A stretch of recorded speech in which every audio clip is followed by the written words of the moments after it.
All right, we'll go on with page 2. We were kind of talking about Roman expansion. We'll continue with that.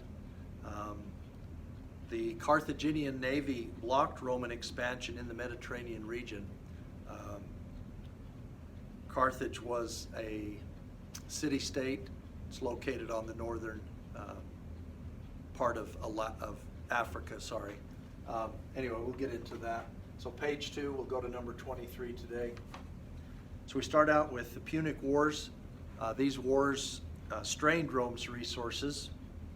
It was actually 3 wars fought between Rome and Carthage, 246 to 146 BC. The word Punic comes from Punicus, which is Latin word for Phoenician. Punicus or Punici. And the Phoenicians were the ancestors of the Carthaginians. Again, Carthage, a city-state on the northern coast of Africa, about where the country of Tunisia is today. So Carthage was a powerful rival to Rome in North Africa, and also in Spain. They had some territory there. And they grew rich from sea trade, again, located right on the coast of the Mediterranean. They could come in contact with other people and became very prosperous through trading with them. The First Punic War, just a little bit about each one of these, not much information, but in this first one, Rome defeated Carthage, and they won Sicily, Corsica, and Sardinia. Should probably find another map that's in a different language, but Sicily and Sardinia, which belong to Italy still today, and then Corsica actually belongs to France.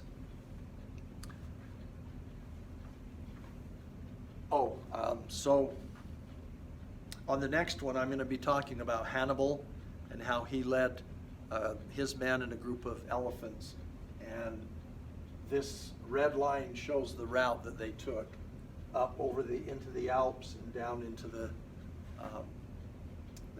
peninsula of Italy. So, Second Punic War.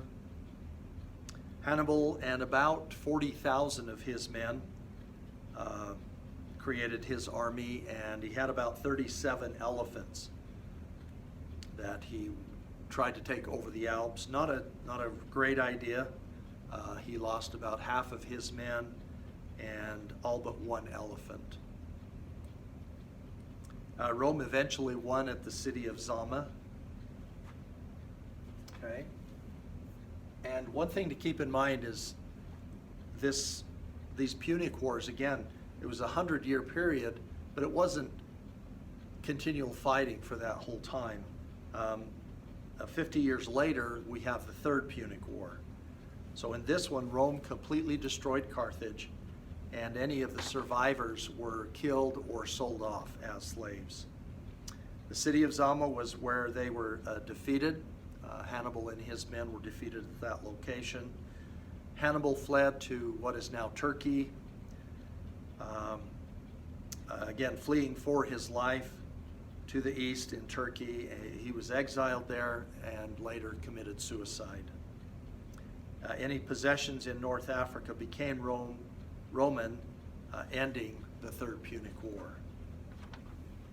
So basically now we have the term Mare Nostrum, and it's the Latin word meaning our sea. It refers to all land bordering the Mediterranean that was under Roman control, which was by about 1100 BC. So you can see this area in tan, okay, even up into southern Great Britain. Again, all of that was controlled by Rome.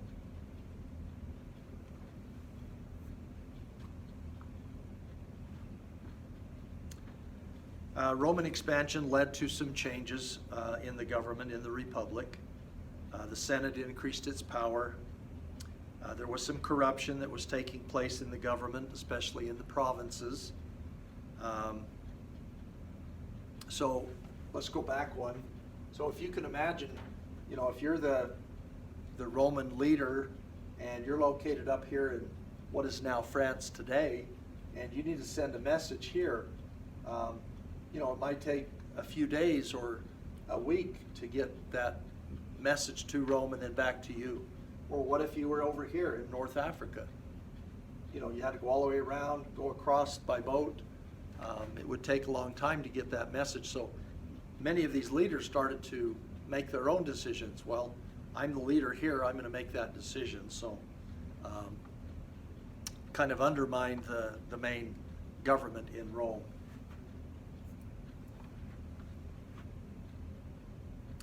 So civil war weakened the republic. Again, there were problems starting to arise in those provinces. Two brothers, Tiberius and Gaius Gracchus, they were two young patricians. They were brothers who attempted reform, especially in the area of land reform. And that was to give land back to the poor. The brothers and their followers were killed. Tiberius, along with 300 of his followers, were eventually murdered. Gaius, I think it was about 10 years later, committed suicide, and any of his supporters were attacked and slain as well. One of the more well-known figures in Roman history is Julius Caesar. He used the military to gain favor. He was a very popular military commander, and he was an ambitious military commander. He also made new conquests, including Gaul, which is part of France today. And he defied an order of the Senate by crossing the Rubicon River with his army and returned to Rome. So they gave him an order, kind of an ultimatum.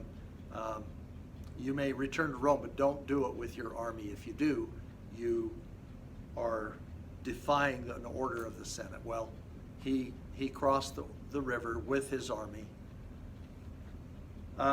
Caesar was also one of the members of what was called a triumvirate, or three men leading. So the first triumvirate was Caesar, Crassus, and Pompey. They wanted volunteers for the military rather than to recruit them for the army, and Pompey's defeat left Caesar in complete control of the government. Crassus wasn't really a big figure, and so Caesar was left to control the government. So once he got back to Rome, Caesar forced the Senate to make him dictator. Some of the reforms that he worked on, this was 45 BC, some of the reforms under his leadership, public works projects, gave land to the poor, citizenship to more people, the Julian calendar. So, you know, when you start out, do positive things for the people and they'll like you and support you. And then later on, you might make some other changes that they may not be happy about. The Julian calendar, I don't know every single month, but I know there was a leader named Janus, so I think that was January.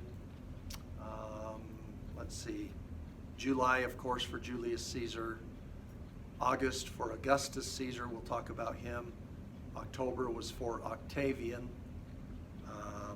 And then I believe there was one for September called Septimus. So that was part of the Julian calendar. On the date March, actually it was March 15th of 44 BC, Caesar, I have a movie that shows this. This is how it's portrayed in the movie, that he walks into the Senate floor and all of the other members come around. They're dressed in their togas with their hand inside their toga, and as they surround him, they then remove their hand and they're holding a knife and they all stab him, including one of his best friends named Brutus. So March 15, 44 BC. That date is also known as the Ides of March. Okay? So there was another triumvirate called the Second Triumvirate. This one was made up of Octavian, who we're talking about right here, Anthony of Anthony and Cleopatra fame, and Lepidus. So during this time, Augustus became the first Roman emperor. He was the grandnephew of Caesar, and the Senate gave him the title of Augustus. So I'm not really sure, but I kind of think that the word Caesar isn't necessarily part of a person's name. It's almost like it's a title. So Julius Caesar, Augustus Caesar, or Caesar Augustus. It could go either way.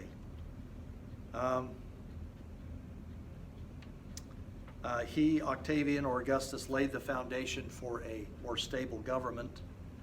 The Senate also gave him the title of Imperator, or Commander-in-Chief, and of course in our government, our president is considered the Commander-in-Chief. And the word emperor comes from the word imperator.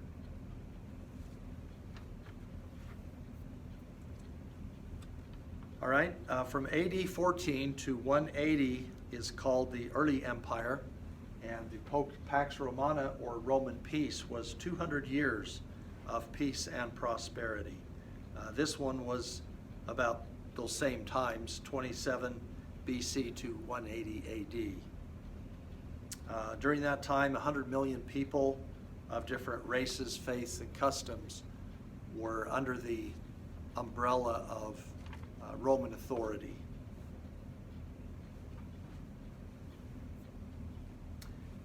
The Circus Maximus, we watched this, of course, in Ben-Hur, the chariot. This is Rome's largest race course, and the chariot races took place here. Probably, this is just a drawing recreation that somebody had made. 250,000 people were able to attend and watch the chariot races. In the movie, they went around 9 times, said there was no law in the arena. So pretty rough, pretty brutal races as the movie depicts. So this little note is for the sophomore class. We teach World Civ, World History to the sophomores, and my daughter helped me with the typing, so she said she was probably in middle school at this time. Now she's married and lives in Mesquite teaching English.